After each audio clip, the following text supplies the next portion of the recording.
Bom dia, associado Anés, tudo bem? Mais uma vez aqui, Oliveira, para estar passando para vocês mais algumas questões aí com relação às nossas demandas da ANES, né? Mais precisamente a DPF 1148 e a ação internacional lá, liderada pelo Sindnil, né? E onde a gente está nessa parceria aí.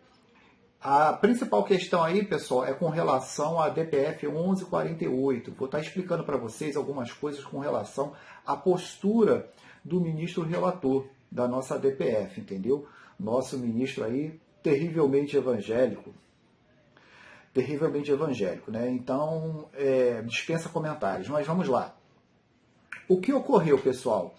O nosso ministro, ele produziu o parecer dele, né? Eu não sei se vocês sabem, quando um ministro relator ele produz o parecer, ele faz dois documentos, né? Ele faz primeiro um relatório, né, narrando mais ou menos os acontecimentos, os fatos, e depois ele produz o voto dele. Então é o relatório e o voto. O que ocorre? Na nossa concepção, o ministro ele omitiu situações, ele não teve uma correção ali, de certa forma, ali com a realidade dos fatos, interpretem da forma que vocês quiserem, com relação a outros pontos, e ele confundiu, né, ele confundiu a mente dos outros ministros também com relação a isso. Então, eu vou estar passando para vocês mais ou menos o que ele fez, com base na própria parecer dele, entendeu? Então, vamos lá, pessoal. O parecer dele, ele se baseou em praticamente 4 pontos. Primeiro ponto, eu anotei aqui, né? Representação da classe, representação total da classe. O ministro sabe que a associação não pode representar a classe na totalidade, porque inclusive a gente explicou isso no nosso agravo regimental, né? Que uma representação de classe numa totalidade poderia inclusive dissolver a associação. Eu não vou estar passando para vocês essas explicações de novo, porque está lá no outro vídeo. Assistam o outro vídeo. Vou passar só o resumo. Numa ação civil pública feita pela própria AGU, isso a gente explicou para o ministro, numa ação civil pública da própria AGU, onde o ministro, a AGU, perdão, ela dissolveu uma associação anterior justamente por conta de solicitar que se representasse uma classe na totalidade, mesmo elas não sendo associadas. Nós avisamos isso ao ministro, que isso podia gerar um risco até de dissolução da própria associação, bem como apontamos as jurisprudências favoráveis à não necessidade da representatividade de classe na totalidade. Sentenças, né, decisões do próprio STF que o ministro ignorou no parecer dele, né, no voto dele. O segundo assunto que ele abordou lá seria a questão da heterogeneidade. Ele se baseou numa falácia da AGU e se baseou numa falácia da PGR, porque eles pegaram o nosso estatuto e viram lá entre as categorias de associados, tinha uma opção lá civil. Só que o nosso estatuto, isso aí a gente explicou isso também no nosso agravo, o nosso estatuto ele abordava as categorias que poderiam alcançar o SEG, ou seja, um militar, quando a associação foi criada, existiam militares da ativa, soldados da ativa, então foi colocado lá soldado ativa. Existiam soldados que já tinham dado baixa da aeronáutica quando a associação foi fundada. Então esses ex-soldados, eles não eram mais soldados da ativa, eles eram reservistas, então tinha essa opção de reservista lá também. E também no nosso estatuto existia a opção civis. Mas que civis eram esses? Os civis que estavam lá colocados lá eram ex-soldados que passaram pelo período de aceitação como reservistas, que é aquele que a gente assina o certificado de reservista, né? Tem 5 anos ali para você carimbar. Enquanto você está dentro daquele período de 5 anos para o carimbo do certificado de reservista, você é considerado reservista. A partir do momento que aqueles 5 anos eles expiraram, você não é nem mais militar da ativa, nem mais reservista, você é civil. Entendeu? Então acontece, O civil que é citado no nosso estatuto é aquele cara que é ex-militar, já passou pelo período de reservista e ele não é mais reservista, ele é civil. Se você não é militar, você não é reservista, você é o quê? Você é civil. Eu sou civil, você é civil, mas ainda assim você é soldado especializado. Ou seja, a AGU se apegou a esse termo civil para dizer que nós representamos um grupo heterogêneo, sem apresentar prova nenhuma. Isso aí vocês já viram no voto do ministro Fux, no nosso último vídeo que a gente postou, que o ministro Fux, inclusive, reclamou a respeito disso, de você inserir argumentações sem apresentação de nenhuma prova. Outra questão é que seria impossível um civil entrar como associado da ANESE. Por quê? Porque o contrato ele solicita ano de ingresso na aeronáutica, a turma do cara e etc. e tal. Então isso aí também foi uma falácia que o ministro colocou no voto dele, mesmo sendo alertado a respeito disso. O terceiro caso, né, foi a questão da ministra Carmen Lúcia. Esse aí é mais interessante. Olha só, a ministra Carmen Lúcia, na DPF 260, ela negou, foi um dos principais argumentos dela, ela negou o prosseguimento da DPF 260 por conta da existência da ANESE. Esse foi um dos principais pontos do voto dela. E ela ainda citou a presidência da República, que também reconheceu. O ministro, ele disse que o ministro da nossa DPF, ele disse que a Carmen Lúcia em nenhum momento falou isso aí, nem sequer comentando por alto. Entendeu? Vou ler isso aí para vocês, que é até melhor. Vou diminuir a minha tela aqui um pouquinho, vou cortar e diminuir a tela, vou abrir a tela para vocês aqui, ok? Um momentinho só. Vamos lá, pessoal. Então, olha só, a DPF, o voto do ministro, está aqui o voto do ministro, aqui, ó, o nome do ministro, o voto aqui, ó, voto dele. Vamos para a folha aqui, ó, do voto dele, ó. Separei até em vermelho aqui. Olha o que o ministro falou. Ainda, vou aumentar aqui para vocês, um momentinho só. Tá lá, ó.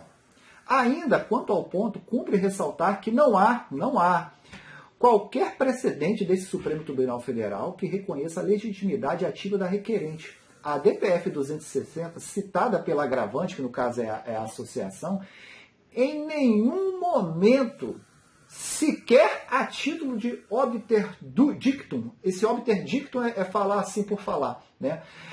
Não é uma coisa específica, né?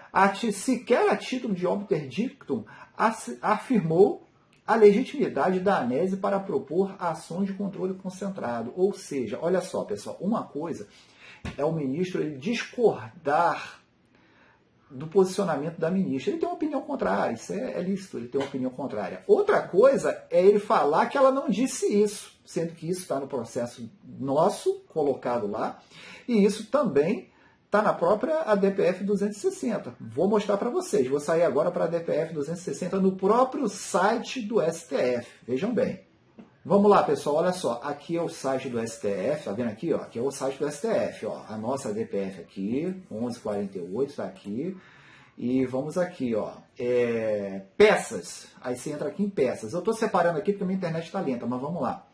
Olha só, vocês vão vir aqui, ó, cadê? Desce, aqui, ó, é o primeiro documento comprobatório, tá? É esse aqui, ó, a DPF, né? Tá aqui nossa DPF, é o primeiro documento comprobatório. Vocês desçam aqui, ó, 1, 2, 3, 4, 5, 6, é o sexto documento comprobatório. Eu vou abrir aqui, ó. Ele diz que a ministra nunca falou e não tem como provar.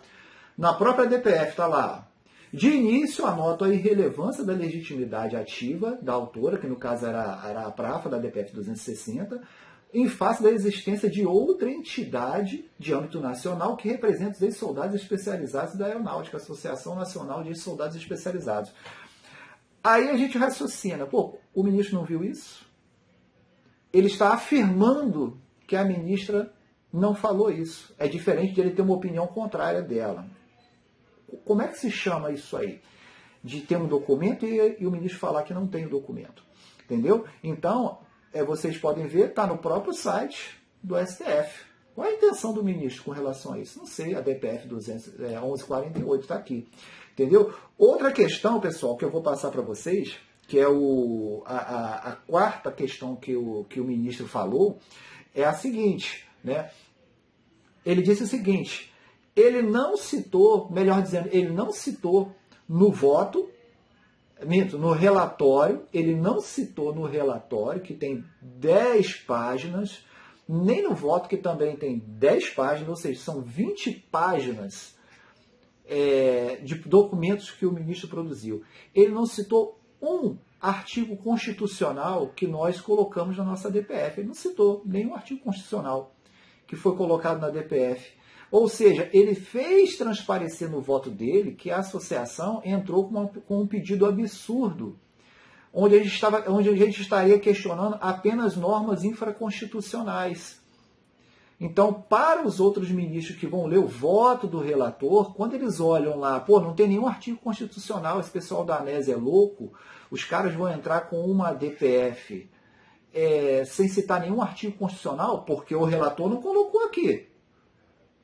O dever do relator é expor o que a associação colocou. Ele não colocou nenhum artigo constitucional, a minha opinião, para que transparecesse que a associação está entrando com uma DPF sem pé nem cabeça. E vejam bem, os artigos constitucionais eles foram citados no corpo da própria DPF, como também foram citados no corpo do agravo. Vou mostrar para vocês agora e vamos diminuir a tela de novo, ok? Cortezinho. Vamos lá, pessoal, olha, a DPF de novo, está aqui, ó, site do STF, aí está aqui, ó, nossa DPF. Vocês clicam aqui, ó, a primeira petição aqui, ó, petição inicial. Nossa petição inicial está aqui, deixa eu baixar aqui para vocês verem melhor, né? Olha lá, ó, primeiro parágrafo, ó, a DPF, primeiro parágrafo, olha os artigos constitucionais aqui, no segundo parágrafo, olha lá os artigos constitucionais. Vamos lá, artigo 5º, artigo 84, inciso 4, artigo 87, parágrafo único, inciso 2º, e artigo 142, inciso 10. O ministro não citou nenhum artigo constitucional que nós colocamos, e está lá na primeira página. É como se a ANES estivesse entrando com uma DPF sem citar, sem questionar nenhum artigo constitucional. E vejam bem, isso foi relembrado no próprio agravo. Vou mostrar para vocês aqui, ó. Próxima página. Ó, isso aqui é o nosso agravo regimental, tá? Página do STF de novo. Tá aqui, ó, entidade, associação ex-soldados especializados, ANES, ó, tá aqui, ó, Renan, né? Razões do agravo, tá vendo aqui, ó, DPF 1148, razões do agravo. Aí você vem aqui, ó, na folha 9. Folha 9 tá lá, ó. Olha o artigo constitucional aqui, ó. Artigo constitucional, artigo 5º, artigo constitucional, artigo 1º, 3º, inciso 3º da Constituição, artigo 37, caput da Constituição Federal. O ministro não citou nenhum artigo. Isso induz os outros ministros a erro, porque os ministros, eles não, de praxe, né? Não é uma regra, mas eles não analisam cada processo. Quem analisa é o relator. Eles só pedem vista nos processos quando eles têm dúvida. Então, acontece, o ministro ele simplesmente sumiu. Desapareceu com toda a nossa fundamentação legal no parecer dele, aliás, no voto dele. Isso induz os outros ministros a acharem que a gente está pedindo, fazendo loucura, pedindo na DPF. Ok? Aí vem a terceira questão que o ministro fez, né? Que foi a interpretação, opinião minha, propositalmente equivocada do que a associação expôs na nossa DPF. Vou ler aqui o que ele falou, ok? Aqui, pessoal, vocês não lembram que eu falei que o voto do ministro ele tem o relatório, que é de 10 páginas, e o voto, né? A posição do ministro. Então, aqui é o voto do ministro. Tá aqui, ó, voto. Vou até aumentar para vocês aqui, ó. Deixa eu diminuir um pouco. Ó, relatório, tá aqui, ó, relatório. Vem aqui, ó, a DPF 1148, relatório. Aí vocês vêm aqui, ó, na página, até separei aqui para vocês, página 4. Olha o que o ministro falou. Olha a compreensão do ministro nesse sentido aqui, ó. Vamos lá, pessoal, me perdi aqui, mas já sei. Olha só. Então, o voto do ministro, nas folhas 8, parágrafo 29, ele diz o seguinte, segundo o que se extrai, interpretação dele, segundo o que se extrai da argumentação da requerente, as portarias da Força Aérea impugnadas teriam permitido o ingresso de militares no quadro QSD por meio de nomeação decorrente de concurso público. Olha bem, o que dificultaria a incorporação dos candidatos que fossem originários do serviço militar inicial. Não tem sentido nenhum o que ele falou, e isso afeta o voto dos outros ministros, porque se você coloca uma interpretação do que a associação colocou para os outros ministros, numa interpretação equivocada dessa, a associação nunca falou isso aí, que o nosso ingresso atrapalharia o ingresso dos outros. O que a gente falou foi outra coisa. Aí é que vem a questão. Quando identificamos esses erros por parte lá do ministro André Mendonça, nós fizemos o quê? Nós compomos memoriais e enviamos para todos os outros ministros para apontar ponto a ponto cada erro, ou omissão, ou afirmação inverídica do voto dele, para que os outros ministros se atentassem disso aí. Veja o que nós esclarecemos nos memoriais. Vamos lá, pessoal. Aqui é uma página aqui dos nossos memoriais, tá? Estou aqui em tela pequena para vocês poderem entender, né? Olha só. No parágrafo 9, no parágrafo 9 FLS 29, né? O relator, né, na realidade é folha 29, parágrafo 9, né? O relator, ele afirma o seguinte, aí botamos aqui o que o relator falou, né, que dificultaria o ingresso dos militares no serviço militar inicial, e esclarecemos, vejam bem, ocorre que em nenhum momento a ANESE fez tal declaração. O fato de haver ingresso no quadro de soldados via concurso público nunca dificultou o ingresso dos militares no serviço militar inicial. O ministro, na nossa opinião, ele colocou uma interpretação que não tem nada a ver, de nenhuma forma alguma, com o que a associação falou na DPF, né? Trata-se de conclusão sem o menor sentido. O que a associação realmente declarou foi, aí a gente esclareceu pela terceira ou quarta vez o que a gente tinha dito. Foi o seguinte, aí botamos aqui, o ingresso de civis anteriormente quites com serviço militar inicial no quadro de soldados via concurso público, com consequente nomeação, faz com que esses militares concursados não se enquadrem na legislação criada para licenciar/desligar exclusivamente militares oriundos do serviço militar inicial, do alistamento com 18 anos para o serviço militar inicial. Vejam bem, de novo, ó, justamente porque esses militares já estavam quites com essa obrigação antes de prestar o concurso. E complementamos, né, mais uma menção a um artigo constitucional que o ministro não colocou. Botamos lá, essa interpretação se vincula diretamente com o artigo 5º da Constituição Federal, pois evidencia que esses soldados concursados não estavam obrigados a se submeter a procedimentos de desligamento oriundo de legislação destinada ao serviço militar inicial, reforçando a necessidade de análise diferenciada e específica do grupo representado pela associação. Isso foi alertado aos outros ministros, né, via memorial. Nós temos provas que podem ser apresentadas à Corte Interamericana de Direitos Humanos de que, primeiro, da conduta do ministro em esvaziar, ele esvaziou o sentido total da nossa DPF no voto dele. Todos os pontos básicos e principais que nós colocamos na DPF, ele simplesmente tirou.